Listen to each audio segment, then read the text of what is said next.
Hello বন্ধুরা, সুপ্রভাত। কেমন আছো তোমরা সবাই? আশা করছি সবাই খুব ভালো আছো। আমি দীপা, আমার একটা ছোট্ট সংসারে তোমাদের সকলকে জানাই অনেক স্বাগত, অনেক ভালোবাসা। আর আজকের দিনটা হলো শুক্রবার, ঘড়িতে এখন বাজে 6:45। সকাল থেকে কিন্তু উঠে টুকটুক করে কাজকর্ম সমস্তটাই সেরে নিয়েছি, আর এই চা বানানো থেকে ভিডিওটা শুরু করছি। তো এখন চিকুর পাপাকে একটু চাটা দিয়ে দেব, তারপরে কিন্তু রেডি হয়ে সোজা চলে যাব চিকুকে নিয়ে স্কুলে। যেহেতু চিকুর পাপা অফিস টাইমে আমাদেরকে স্কুলে নিয়ে যায়, সেই জন্য একটু তাড়াহুড়ো তো লেগেই থাকে, তা না হলে কিন্তু আমাকে হেঁটে যেতে হয়।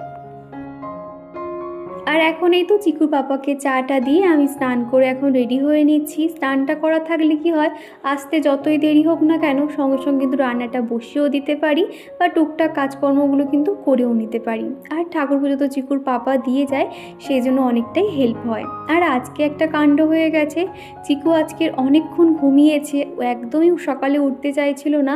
তাড়াহুড়ো করে ওকে ওঠাতে গিয়ে একটু তো দেরি হয়ে গেছে, খুব কান্নাকাটি করছিল। তো সেই জন্য চিকুর পাপাকে বললাম, তুমি অফিসে বেরিয়ে যাও, একটু পরে আমি ওকে নিয়ে যাব। আর আমি যে এই কথাটা বলে কি পরিমাণে ভুল করেছি। চিকুর স্কুল কিন্তু আমাদের বাড়ি থেকে বেশ খানিকটা দূরে, তো সেখানে পুরোটা রাস্তা কিন্তু ওকে হেঁটে হেঁটে নিয়ে যেতে হয়েছে। আর সেই রাস্তায় দেখো এত সুন্দর কাশফুল হয়েছিল, দু সাইডে পুরো ভরে গেছে। তো সেই জন্য ভাবলাম একটু তোমাদেরকে দেখাই। তো যাওয়ার সময় তো কোনো ভিডিও করতে পারিনি, ফেরার সময় ভিডিওটা করছি। আর চিকু দেখো কত আনন্দ সহকারে আর কি আয়ানে একা একা হেঁটে যাচ্ছে। এই রাস্তাটা হচ্ছে কি আমাদের বাড়ির রাস্তা। আর চিকু কিন্তু রাস্তাঘাটে সাইকেল গাড়ি ঘোড়া দেখলে ভয় পায়, সেই জন্য দেখো কেমন এক সাইডে দাঁড়িয়ে পড়লো। চিকুকে স্কুলে নিয়ে এসেছিলাম, এবারে বাড়ি যাচ্ছি। বাবি আস্তে আস্তে যাও। আমাদের বাড়ির চারপাশটা প্রাকৃতিক সৌন্দর্য এত ভালো লাগে না, যতই বলি না কেন যেন মনে হয় কম বলা হয়। তো ওদিক থেকে তো ট্রেনটা যাচ্ছিল, আর পাশেই যেহেতু বড় ঝিল, তো তোমাদেরকে একটু দেখিয়ে দিলাম। তারপরে এসে একটু বসেছি, তো দুতলা জেঠিমা আবার হাঁক দিল। তো এই যে বাইরে এত পরিমাণে রোদ না, সত্যি মানে মাথা যেন ঘুরে যাচ্ছে। আজকে যাওয়ার সময়ও হেঁটে গেছি, আসার সময়ও হেঁটে এসছি না, মানে আর যেন শরীর চলছে না। তো যাওয়ার সময় না ভাতটা ঝটপট ভাতটা রান্না সেরে গেছিলাম আর কি, ভাতটা তো হয়ে গেছে। তো এসে একটা ডিম ভেজে নিয়েছি, নিয়ে এখন ওকে খেতে দিয়েছি। তারপরে আমি আবার রান্না বান্না বসাবো, টুকটাক কাজকর্ম তো রয়েছে। আমার যদিও স্নানটা হয়ে গেছে, ওকে আবার স্নান করাতে হবে। তো চলো তোমরা ভিডিওটা দেখতে থাকো। আগের দিনের ভিডিওতে মল্লিকা চক্রবর্তী দিদিভাই বলেছো, দীপা কেমন আছো, অনেক দিন পর কমেন্ট করলাম। আমি ভালো আছি, সত্যি অনেক দিন পরে তোমার কমেন্ট পেয়ে বেশ ভালো লাগলো। তুমি কেমন আছো অবশ্যই জানিও। আর লিলিমা বলেছো, দীপা তুমি বাপের বাড়ি কবে যাচ্ছ? রবিবার কিংবা মঙ্গলবার যে কোনো একটা দিন যাবো হয়তো, যদিও এখনও ঠিক হয়নি, সমস্তটাই তোমাদেরকে যদিও বলবো। আমাদের চিকু কিন্তু অনেক ছোট বয়স থেকে একা একা চামচ নিয়ে খেতে শিখেছে। তার একটাই কারণ, যখনই ওকে খাবার খেতে দিই না কেন হাতে একটা ছোট চামচ দিই, আর সেই খাবারটা কিন্তু এরকম নাড়ু পাকিয়ে দিলে দেখো একা একা কত সুন্দর কিন্তু খেয়ে নিতে পারে। এক এক সময় ম্যাগি কিংবা মুড়ি যাই দিই না কেন এইভাবে চামচের মধ্যে দিয়ে দিই, ও কিন্তু খেয়ে নেয়। বাচ্চারা কিন্তু নিজের হাতে খেয়ে যেভাবে তৃপ্তি পায়, সেটা কিন্তু কেউ খাইয়ে দিলে তারা সেই তৃপ্তিটা পায় না। তো যাই হোক, এইভাবে কিন্তু ওর এই হ্যাবিটটা আমি তৈরি করেছি। আজকে কিন্তু চিকু একা একা খুব ভালোভাবেই খেতে পারে। সকালবেলা না তাড়াহুড়োর সময় এই যে চায়ের বাসনগুলো আর মাজতে পারিনি, তো সেগুলো সব সিঙ্কে জমানো ছিল। আর এখন কয়েকটা এঁঠো বাসন সব মিলিয়ে আর কি মেজে নিচ্ছি। এই যে সকাল থেকে বাসন মাজা শুরু হলো, এরপর যে কতবার এরকম বাসন মাজার কাজ থাকে কি বলবো তোমাদের। তো যাই হোক, এদিকে কয়েকটা বাসন মেজে নিয়ে আমি ঘরের কাজকর্ম সেরে তারপরে কিন্তু রান্নার দিকে যাব।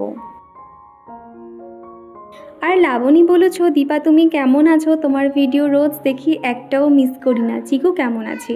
চিকু খুব ভালো আছে, তোমাকে অসংখ্য ধন্যবাদ এত ভালোবাসা দেওয়ার জন্য। তুমি কেমন আছো অবশ্যই জানিও। এই সানডেতে না বেডশিটটা চেঞ্জ করা হয়নি। আগে যেরকম প্রত্যেক সপ্তাহে আর কি বিছানার চাদর চেঞ্জ করতাম, এখন ওই কোনো একটা মানে পার্টিকুলার দিনক্ষণ আর দেখি না। ওই 4-5 দিন অন্তর কিন্তু আমি বেডশিটটা চেঞ্জ করে দিই। আর এখন যেহেতু বৃষ্টির ওয়েদার না, কেমন স্যাঁতস্যাঁতে হয়ে থাকে, একটা ভ্যাপসা গন্ধ, সেই জন্য ওই 5 দিন হয়ে গেলেই কিন্তু আমি বেডশিটটা চেঞ্জ করে দিই। তো সেই জন্য ভাবলাম আজকে একটু হাতে সময় আছে, তো বেডশিটটা চেঞ্জ করা যাক। ছোট বাচ্চা নিয়ে কিংবা একা সংসারে যারা আমরা সংসার করছি, তাদেরকে কিন্তু একটু টেকনিক করে একটু বুদ্ধি খাটিয়ে কিন্তু কাজকর্মগুলো করতে হবে। যেরকম যখনকার কাজ কিন্তু তখনই সেরে নিতে হবে। যেমন ধরো এই যে ঘরের কাজকর্ম, এরপরে যদি আমি রান্নার দিকে যাই না, তাহলে দেখবে আমি অনেকটাই নিশ্চিন্তে কিন্তু রান্নাবান্না করতে পারবো।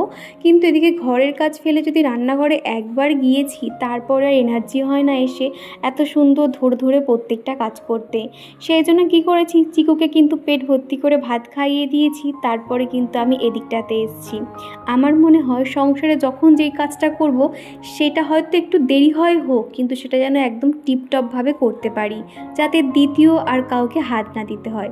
আমার প্রত্যেকটা কাজ কিন্তু আমি এরকম নিট অ্যান্ড ক্লিন করার চেষ্টা করি, সেটা দেখতেও সুন্দর লাগে। এবং সারা দিনের পরে রাত্রিবেলা যখন একটু সময় পাই এবং এই বিছানাতে একটু পিঠটা ঠেকাই, তখন যেন নিজের মধ্যে অনেকটাই রিলিফ ফিল করতে পারি। রাখি মণ্ডল বলেছ, আমার 3 বছরের একটা ছোট বাচ্চা আছে, সে প্রচুর পরিমাণে জেদ করে। ওর ওই জেদটা কমানোর জন্য কি করা যায় বলো তো? যখন দেখবে বাচ্চারা জেদ করে, তারা নিজেদেরকে অ্যাটেনশান দেওয়ার জন্য প্রচুর পরিমাণে কান্নাকাটি লাফালাফি করতে থাকে। সেক্ষেত্রে আমাদের মায়েদের বাবাদের কি করতে হবে, ওদের তখন আমরা পুরো ইগনোর করব, যেন ওদের কান্না আমরা দেখতে পাচ্ছি না, শুনতে পাচ্ছি না, সেরকমই একটা করতে হবে। আমরা আমাদের কাজে ব্যস্ত থাকব। তখন ওরা যখন বুঝতে পারবে যে কেউ আমাকে ইম্পর্টেন্স দিচ্ছে না, তখন দেখবে তারা নিজে থেকেই কিন্তু চুপচাপ হয়ে যাবে। চিকুর ক্ষেত্রেও সেম সেরকমই। আমার কাছে যখন কিছু বায়না করে, আমি তো ওকে পাত্তাও দিই না, আমি আমার কাজে ব্যস্ত থাকি। তো দেখি 2 থেকে 3 মিনিট একটু খুব কান্না করলো, লাফালাফি করলো, তারপরেও নিজে থেকেই স্বাভাবিক হয়ে যায়। তো তোমরা কিন্তু এই টিপসটা ফলো করতে পারো, আশা করছি এটা তোমাদের খুবই কাজে লাগবে। তো বিছানাটা দেখো সুন্দরভাবে পরিষ্কার করে নিয়েছি। আর আমি যখনই বিছানার চাদর পাতি, চারদিকে কিন্তু 4টে গিট দিয়ে দিই, এতে কিন্তু বিছানার চাদর এদিক থেকে ওদিক হয় না। যেহেতু বিছানার উপরে সারাদিন বাচ্চাদের লাফালাফি হুড়োহুড়ি করতে থাকে, তো সেই কারণে দেখবে এরকমভাবে গিটটা দিয়ে দিলে কি হয়, বিছানার চাদর কিন্তু খুব সুন্দর টান টান থাকে। তো এদিকে কিন্তু শোকেসটাও খুব ভালো করে মুছে নিচ্ছি। একটা শুকনো কাপড় নিয়ে আমি কাঁচগুলোকে আগে ভালো করে মুছে নিয়েছি, তারপর বাকি জায়গাগুলোকেও মুছে নিচ্ছি। আর টুম্পা দিদিভাই বলেছ, দিদিভাই তুমি কমেন্ট কোথা থেকে দেখো? ওয়াইটি স্টুডিও বলে একটা অ্যাপ আছে, তুমি সেটা আগে ডাউনলোড করে নাও। সেখানে সমস্ত ইনফরমেশান পেয়ে যাবে। সেখানে তোমার কারা কী কমেন্ট করেছে, তোমার ভিডিও কত র্যাঙ্কে গেছে, তারপর তোমার average view duration, click through rate, সমস্তটাই কিন্তু ওয়াইটি স্টুডিওতে রয়েছে। তুমি ওই অ্যাপটা ডাউনলোড করো, সমস্তটাই কিন্তু বুঝতে পারবে। আর এদিকে দেখো চেয়ারটা মুছে নিচ্ছি। এরকম সেম আরও একটা চেয়ার ছিল, তবে চেয়ারটা ভেঙে গেছে, সেখান থেকে এই চেয়ারটা একা পড়ে গেছে। আগে যখন 2টো চেয়ার পাশাপাশি থাকতো, কুশান দিয়ে সাজিয়ে রাখতাম, সেটা যেন একটু দেখতে বেশি ভালো লাগতো, তবে কি আর করা যাবে। আর এদিকে যে কম্পিউটার টেবিলটা দেখছো, এই জায়গাটাতেও কিন্তু একটা হালকা ধুলো স্পট পড়ে থাকে। প্রত্যেক দিন কিন্তু একটু হালকা হাতে একটু ডাস্টিং যদি করা যায়, তাহলে কিন্তু অতটা ধুলো স্তর পড়ে না। আমার এই ঘরটা যেহেতু অনেকটাই বড়, একার হাতে সমস্ত সংসার, যেদিকটা আমি না তাকে তাকাবো, সেই দিকটা কিন্তু একদম ধুলো ময়লা হয়ে থাকে। সেই জন্য আমি একটা রুটিন মাফিক কাজ করি। আমি একদিন করে এক একটা ঘর করে পরিষ্কার করি। আজকের আমার বেডরুমটা রয়েছে, সেই জন্য দেখো বেডরুমটা কিন্তু প্রত্যেকটা জায়গা আমি সুন্দরভাবে কিন্তু ডাস্টিংগুলো সেরে নিয়েছি। আর প্রত্যেক সপ্তাহে একদিন করে কিন্তু ঘরের প্রত্যেকটা ঘর আর কি ঝুল ঝাড়া হয়। সেই জন্য আজকে আর ঝুল টুলগুলো ঝাড়লাম না, শুধুমাত্র কম্পিউটার টেবিলের এদিকটা পরিষ্কার করে নিয়েছি, শোকেসটাও মুছে নিয়েছি, খাটের রেলিংগুলোও মুছে নিয়েছি। তারপর এখন ঘরটা ঝাড় দিয়ে নিচ্ছি। আর সকালবেলা যেহেতু আমাদের ঘর মোছা হয়ে যায়, সেই জন্য বেলার দিকেও আর মুছতে হবে না আজকে আর। আর লিলিমা বলেছ, দীপা তোমার হাতের কাজগুলো খুব সুন্দর। তো থ্যাংক ইউ লিলিমা। আর আমার না এমনিতেও এরকম হাতের কাজ করতে খুব ভালো লাগে। কয়েকটা জিনিস সেই কবে থেকে একটু একটু করে কাজ করছি, সেটা এখনও পর্যন্ত কমপ্লিট করতে পারছি না। তবে এই বাড়ি থেকে যাওয়ার আগে সেই জিনিসগুলোকে অবশ্যই আমি কমপ্লিট করে তারপর আর কি যাব। তা না হলে কোথায় একসঙ্গে সব ঢুকিয়ে রাখা হবে, নিজেই হয়তো পরে খুঁজে পাবো না। আমার অনেক বন্ধু আছে যারা প্রতিদিন আমাকে কমেন্ট করে জানায়, দীপা তোমার কাজ থেকে অনেক কিছু শিখতে পেরেছি। আসলে আমার সংসার জীবন বেশি দিনের নয়, 3 বছরের। আর এখান থেকে আমি যতটুকু অভিজ্ঞতা অর্জন করেছি, সেগুলো আমার ভিডিওর মাধ্যমে ওই ছোটোখাটো টিপস হিসেবে তোমাদেরকে দিয়ে থাকি। এটা যে তোমরা উপকৃত হও, এটা আমার কাছে অনেক বড় একটা পাওয়া। তো এই যে দেখো ঘর বাড়ি সুন্দর করে পরিষ্কার করে নিয়েছি। দেখো এত সুন্দর যদি ঘর সবসময় টিপটপ করে গোছানো থাকে, কার না মন ভালো থাকে বলো তো? ছোটো বাচ্চা নিয়েও কিন্তু আমি এইভাবে সবসময় টিপটপ করে ঘরবাড়ি গুছিয়ে রাখি। তো এই যে বেডরুমটা পরিষ্কার করে নিলাম। চিকু কিন্তু এখন এখানে আর একদম খেলবে না, সোজা ডাইনিং রুমে কিন্তু ওকে আমি খেলতে দিই। বাচ্চাদের আমরা যেরকম শেখাবো ওরা কিন্তু সেরকমই শিখবে। যে বন্ধুরা, একটু আগেই কি বৃষ্টি হয়ে গেল, এত জলের ঝাঁট আসছে না, আমি তাড়াহুড়ো করে শুধু দরজা জানালাগুলো বন্ধ করে দিলাম। তোমাদের সামনে এসে কি কথা বলবো, এই ট্রেনের আওয়াজ, গাড়ির মানে সারাক্ষণ গাড়ি যাচ্ছে সেই গাড়ির আওয়াজ, বৃষ্টির আওয়াজ। তো তখনই ভাবছিলাম ভয়েস দেবো, এত জোরে জোরে বৃষ্টি হচ্ছে, শাঁসা করে আওয়াজ হচ্ছে, তো ভাবলাম না এখন আর কথা বলবো না। এখন ওই যে বৃষ্টিটা থামতেই তোমাদের সঙ্গে এখন কথা বলছি। তো এখনও রান্নাবান্না মোটামুটি কিছু এখনও বসায়নি। ভাত তো সকালেই আর কি যাওয়ার সময় মানে ভাতটা হয়ে গেছিলো, তখনই গেছিলাম। আর ফ্রিজে একটু চিকেন রয়েছে, আজকের ওই এক তরকারি ভাত চিকেনটা বানিয়ে নেব। আর তোমরা তো জানোই আমাদের বাড়িতে সবসময় এক তরকারি কিংবা এটা ওটা হয়, ভাজাভুজি কিংবা চচ্চড়ি চিকুর পাপা একদমই খেতে পছন্দ করে না। আর সত্যি কথা বলতে না, ওই একার জন্য আর ইচ্ছে করে না যে এটা ওটা করতে। তো সেই জন্য শুধু চিকেনটা করে নেব আর একটা কিছু ভাজাভুজি করব হয়তো।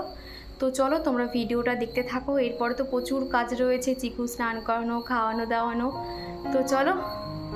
আর এখন কিন্তু অনেকটা পরে, প্রায় 1.5 থেকে 2 ঘন্টা বাদে আর কি, এর মধ্যে একটা কাণ্ড হয়ে গেছে। ফ্রিজে এত পরিমাণে প্লাস্টিকের কন্টেনারে যে চিকেনটা রাখা রয়েছে এত পরিমাণে চেপে গেছে না, আমি টেনে তুলতে পারছি না। তো সেই জন্য আর কি ডাল ভাত করে নিয়েছি। রাত্রিবেলা বাড়িতে কিছু একটা বানিয়ে নেব। আর এখন তো ফ্রিজটাকে পুরো বন্ধ করে রেখেছি, একটু পরে নর্মাল হয়ে গেলে রাতে চিকেনটা ভাবছি বানিয়ে নেব। তো যাই হোক, এদিকে কয়েকটা জামা কাপড় রয়েছে, এত পরিমাণে সারাদিন শুধু বৃষ্টি হচ্ছে না, পুরো মেঘলা ওয়েদার, সেই জন্য কী করছি জামা কাপড়গুলো ধারে থেকে এনে এই সাইডটাতে দিয়ে দিচ্ছি। এদিকে আবার বৃষ্টির ঝাড়টা অতটা আসে না, কিন্তু এই দিক থেকে বেশ ভালো হাওয়া আসে উত্তর দিক থেকে। তো সেই জন্য জামা কাপড়গুলো দেখো প্রত্যেকটা এই সাইডে দিয়ে দিচ্ছি। আর চন্দনা দিদিভাই জানিয়েছো আমি পুরুলিয়া থেকে আজকে তোমার ভিডিও ফার্স্ট টাইম দেখছি, তোমার ভিডিও খুব ভালো লাগলো বোন। তো অসংখ্য ধন্যবাদ দিদিভাই, অত দূর থেকে তুমি আমার ভিডিও দেখছো আর কমেন্ট করে জানিয়েছো, এটা আমার খুব ভালো লেগেছে। বাইরে প্রচুর বৃষ্টি হচ্ছে কিন্তু ভিতরে এত পরিমাণ গরম লাগছে না, তো সেই জন্য মুখ হাত পা ধুয়ে একটু ফ্রেশ হয়ে নিয়েছি। আর এদিকে এই যে কুশানগুলো একটু সুন্দর করে সাজিয়ে রাখছি। আর এই বৃষ্টির জন্য না মেঝেগুলো পুরো ঠান্ডা একদম হয়ে রয়েছে। আর চিকুর যেহেতু একটু ঠান্ডাও লেগে গেছে, সেই জন্য মেঝেতে একটু কার্পেটটা পেতে দিচ্ছি। দুপুরেই কিন্তু এর মধ্যে খেলাধুলো করে, সারাদিন এর মধ্যেই খেলা করে আর কি। আর সকালে আসার সময় না একটা জায়গায় দেখছি এরকম মানি প্ল্যান্ট গাছ ভর্তি হয়ে রয়েছে। ভাবা যায়, মানি প্ল্যান্ট গাছ কিন্তু আমার ভীষণই ভালো লাগে। আর সেই জায়গাটাতে মানে না পুরো ভর্তি ভর্তি, মানে আমি যখনই চিকুকে নিয়ে স্কুলে যাই চারিদিকে দেখতে দেখতে যাই, এরকম অনেক গাছ রয়েছে। ওই যে দেখবে এক একটা পাতা পুরো কি সুন্দর রঙিন রঙিন পাতাগুলো হয়, গাছটার নাম জানি না, ভাবছি কয়েকদিন পরে ওই গাছটাও নিয়ে আসবো। তো যেখানে মানি প্ল্যান্ট গাছ ভর্তি ছিল সেখান থেকে এরকম একটা ডোক, একটা ভাইকে বললাম একটু এটা একটু আমাকে দেবে। তো সে বললো হ্যাঁ হ্যাঁ নিয়ে যাও, কোনো অসুবিধা নেই। তো সেখান থেকে সেই ভাইটা এত বড় একটা ডোক ছিঁড়ে দিয়েছে। তো বাড়িতে এসে প্রত্যেকটা এখন ছোট ছোট পিস করে নিয়েছি, নিয়ে জলের মধ্যে রেখে দিচ্ছি। একটু শিকড়টা বেরিয়ে গেলে তারপর মাটিতে এগুলোকে লাগিয়ে দেব। আর এই ওয়েদারে তো মানি প্ল্যান্ট গাছ কিন্তু একটাও মরবে না। তোমরা যারা মানি প্ল্যান্ট গাছ লাগাতে চাও তাদেরকে বলবো একটু মাটিতে দিয়ে দাও, তাহলে দেখবে খুব সুন্দর সেটিং হয়ে যাবে।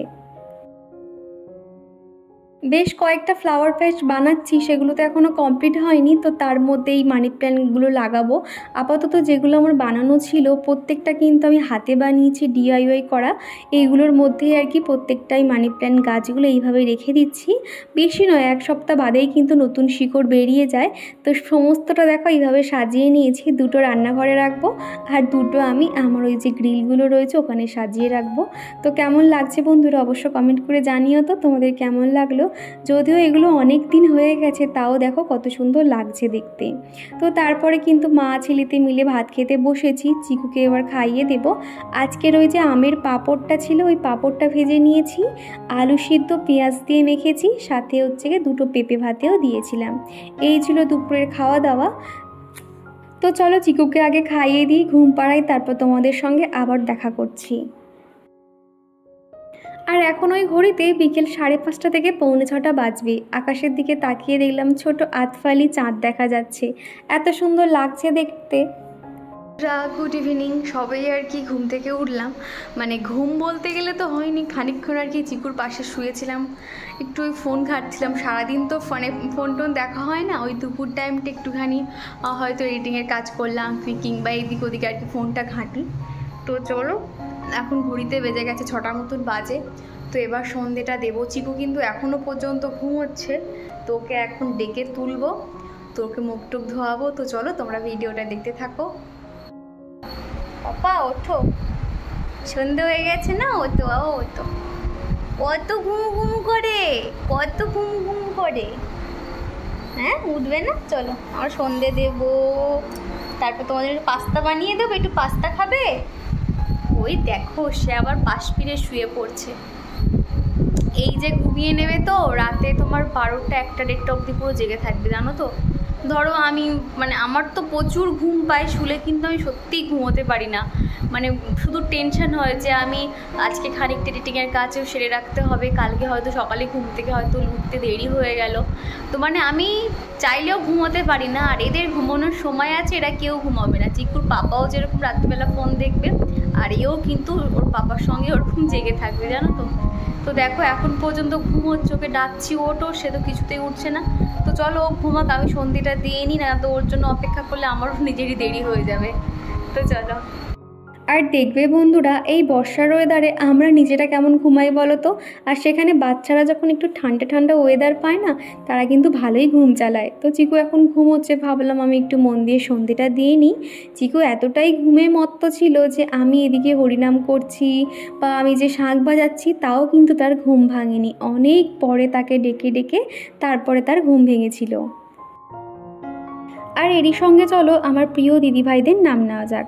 প্রথমেই কমেন্ট করেছে পূজারাং, মল্লিকা চক্রবর্তী, আশালতা কোলে দিদিভাই, লাবণী, বাপ্পু, রাখি মণ্ডল, কৃষ্ণা সরকার, আজমিরা বেগম, নিরু মম ভ্লগ, এসকে সাহেব, খুশবু চ্যাটার্জি, বাংলা কিচেন লাইফস্টাইল, সোনালিসা, নীলিমা মাইতি, পায়েল, তুলা দে, সোনুস ব্লগ, সুস্মিতা, টুম্পা দিদিভাই।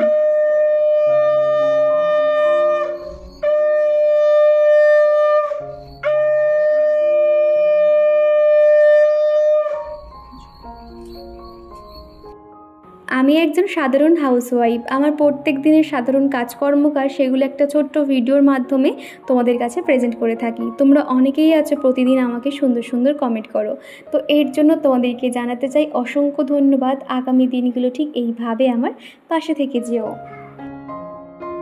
আর এখন এই যে সন্ধ্যের পর কয়েকটা জামা কাপড় ভাঁজ করে নিচ্ছি, আর চিকু এখানে আমার সঙ্গে দুষ্টুমি করছে। খেলুর উপরে পা দিয়ে না, সে দেখো কেমন করছিল। তো যাই হোক, এখন জামা কাপড়গুলো প্রত্যেকটা ভাঁজ করে নিচ্ছি। প্রায় 2 দিন ধরে জামা কাপড়গুলো ভাঁজ করা হচ্ছিল না, এদিক ওদিকে আর কি মেলে দেওয়া হয়েছিল। প্রত্যেকটা শুকনো জামা কাপড় তুলে এনেছি, তো সেগুলো এখন গুছিয়ে রাখছি। এদিকে একটা মোটা তাওয়েলটা দেখো শোকায়নি, সেই জন্য ভাবছি ফ্যানের নিচে মেলে দিয়ে আসি, আর বাদবাকি যেটা যেখানে থাকে রেখে দেব। তো তারপরেই দেখবো চিকুর পাপা 8টা নাগাদ বাড়ি চলে এসেছিলো। দেখছি কি বৃষ্টিতে আবার হালকা ভিজেও গেছিলো। আশালতা কোলে দিদিভাই বলছো, দীপা তুমি কেমন আছো? আর আমাদের চিকু সোনা কেমন আছে? চিকু জল না পেয়ে মেঝেতে সাঁতার কাটছে। একদমই ঠিক বলেছো গো। তো চিকু এরকম মেঝের মধ্যে পাউডার ছড়িয়ে দেয়, আর তার উপরেই সাঁতার কাটার মতো লাফালাফি করতে থাকে। তো আমি ভালো আছি, চিকুও ভালো আছে। তুমি কেমন আছো অবশ্যই কমেন্ট করে জানিও। আর এখন এই তো চিকুর পাপাও চলে এসছে, তো ওদিকে এখন ফ্রেশ হয়ে নিচ্ছে। আর আমি এদিকে কয়েকটা জামা কাপড় যে ভাঁজ করে রেখেছিলাম নর্মাল যেগুলো অফিসে লাগে, সেগুলো বেঞ্চের নিচে রেখে দিচ্ছি। তাহলে এগুলো কিন্তু খুব সুন্দর আয়রন হয়ে যায়। এখন করে না, যখন হাতে সময় কম থাকে এইভাবে দিয়ে দিই, একটুখানি অন্তত ভাঁজ পড়ে যায় আর কি, দেখতে খুব একটা খারাপ লাগে না। তো তারপরে ওর টি শার্টগুলো অফিসে যেগুলো প্রতিদিন লাগে সেগুলো এরকম গুছিয়ে রাখছি। তা না হলে সকালবেলা চিল্লামিল্লি করতে থাকে, এটা কোথায় ওটা কোথায় খুঁজেই পায় না। তো সেই জন্য এই নিচের জায়গাটাতে সমস্ত চিকুর পাপার সেটটাই আর কি রাখা হয়। আর একদম নিচে সেখানে চিকুর ওই ছোটো থেকে আর কি যা যা জামা ব্যবহার হয় না সেগুলোই আর কি এখানে রাখা হয়। সেই সকাল থেকে কিন্তু রাত পর্যন্ত ভিডিওটা তোমাদেরকে শেয়ার করলাম। তোমরা অনেকেই বলো দিদিভাই তোমার রাত পর্যন্ত ভিডিওটা দেখাবে, সেই জন্য আজকে দেখালাম আর কি। আর এইভাবেই কিন্তু প্রতিদিন আমার কাজ চলতে থাকে। একা সংসার, তাতে কি হয়েছে, আমি কিন্তু আমার কাজকর্ম এইভাবে টিপটপভাবেই করতে থাকি। এতে কিন্তু আমার খুব একটা অসুবিধা হয় না, আর আমি কিন্তু এটাতে অভ্যস্ত হয়ে গেছি। ছোট বাচ্চা থাকলেও কিন্তু মায়েদের এইভাবে একটু টেকনিক করে কাজকর্ম করতে হবে। যখনকার কাজ কিন্তু তখনই সেরে নিতে হবে, কাজ ফেলে রাখলে কিন্তু নিজেদেরই অসুবিধায় পড়তে হয়। আগে এই ভুলটা তো আমি অনেকবার করতাম, তারপরে কিন্তু সময়ের সঙ্গে শিখেছি যে না, যখনকার কাজ সেটা আমি তখন করে নেব। হয়তো আধ ঘন্টা লেটে হোক কিংবা 1 ঘন্টা লেটে হোক, তাও কিন্তু সেই কাজটা কমপ্লিট না হওয়া পর্যন্ত আমি একটুও বসি না। তো এদিকে দেখো জামা কাপড়গুলো সবার প্রত্যেকটা কিন্তু আমি আলাদা করে রেখে নিয়েছি। আর তারপরে ওই 10টা সাড়ে 10টা মতন বাজে, কত জোরে বৃষ্টি শুরু হয়েছে। এরই মধ্যে কিন্তু রান্নাবান্না করে আমরা খেয়েও নিয়েছি, সেটা আর শেয়ার করলাম না, তাহলে ভিডিওটা অনেক বড় হয়ে যাবে।